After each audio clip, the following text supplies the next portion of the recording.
Hello বন্ধুরা, welcome to my YouTube channel রাখির কিচেনে সবাইকে স্বাগত জানিয়ে আজকে দারুণ একটা রেসিপি শেয়ার করতে চলেছি।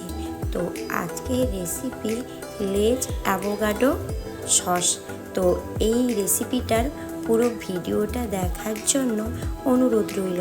খুব ঝটপট, খুব সুন্দর, বাচ্চার মন ভোলানোর দারুণ একটা রেসিপি। শুধু বাচ্চা কেন, ছোট থেকে বুড়ো সবাই খেতে পারে এই রেসিপিটা। আর অ্যাভোকাডো মানে স্বাস্থ্যের পক্ষে তো খুবই সুন্দর। তো আমার কাছে দুটো অ্যাভোকাডো ছিল। কয়েকদিন ধরে ভাবছিলাম কিছু বানাবো। তো দেখুন, থাকতে থাকতে হালকা কালোও পড়ে গেছে। তো সেটা বাদ দিয়ে আমি অ্যাভোকাডোর বিচিটাকে সুন্দর করে বের করে দেব। আর ভিতর থেকে এইভাবে চামচ দিয়ে নিয়ে নেব। যেহেতু অ্যাভোকাডোটা খুব নরম হয়ে গেছে, তাই সেইভাবে এটাকে আমি ম্যাশ করে নেব। খুব নরমও হয়ে গেছে, আর খেতে কিন্তু খুবই ভালো লাগে। আমার তো খুব ভালো লাগে। তো বন্ধুরা, এরকম একটা রেসিপি অবশ্যই মিস করে যাবে না। অবশ্যই রেসিপিটা বানাবে। আর ঘরে থাকা কয়েক রকম ভেজিটেবলস দিয়ে দেবে, যেমন টমেটো, পেঁয়াজ, কাঁচা লঙ্কা, ধনিয়া পাতা, সব রকম পরিমাণ মতো কুচিয়ে নিতে হবে। খুব ছোট ছোট করে কুচিয়ে নিতে হবে। আমিও নিয়েছিলাম সেরকম পেঁয়াজ, টমেটো, একটু নারকেল, আর দিয়েছি ভাজা বাদাম একটু, আর কাঁচা লঙ্কা, ধনিয়া পাতা, সব রকম প্রথমে কুচিয়ে নেব। আর প্রথমে নিয়েছি আমি অ্যাভোকাডোটাকে ম্যাশ করে নিয়েছি।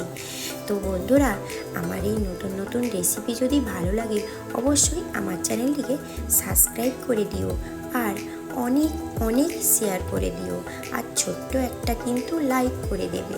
আর রেসিপিটা কিন্তু অবশ্যই বানাবে, আর বানিয়ে কিন্তু আমাকে কমেন্টে জানাবে। আমার এই রেসিপিটা কিন্তু বাচ্চার খুব ভালো লেগেছিল। আর একটু নিয়েছি পাতিলেবু। পাতিলেবুর রসটা দিলে একটু টকটক লাগে, আর খেতেও ভালো লাগবে।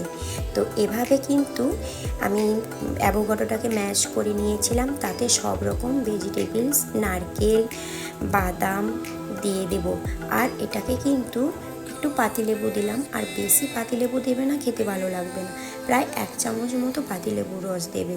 আর দিয়েছি পরিমাণ মতো লবণ, মানে বিট লবণ, আর দিয়েছি গোলমরিচের গুঁড়ো।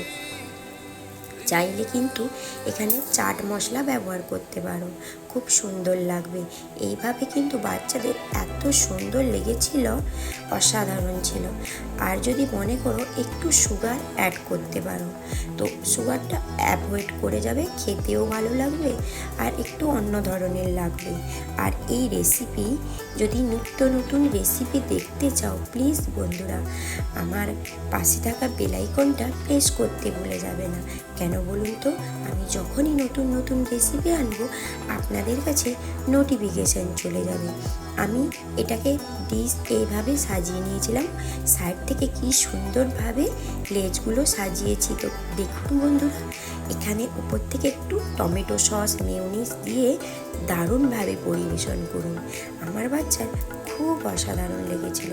আর আপনারাও চাইলে বাচ্চার জন্য এরকম একটা ডিশ বানাতে পারেন। তো অ্যাভোকাডো কিন্তু প্রায় সবার বাড়িতে এখন আসে, তাই না? তো এইভাবে খুব সাধারণ ছোট্ট একটা রেসিপি আমি শেয়ার করলাম। তো ভালো লাগলে প্লিজ বন্ধুরা রেসিপিটা বানিয়ে কিন্তু আমাকে কমেন্টে জানাবে। তো আজকের মতো টাটা। আবার নেক্সট ভিডিওর জন্য অপেক্ষা করুন।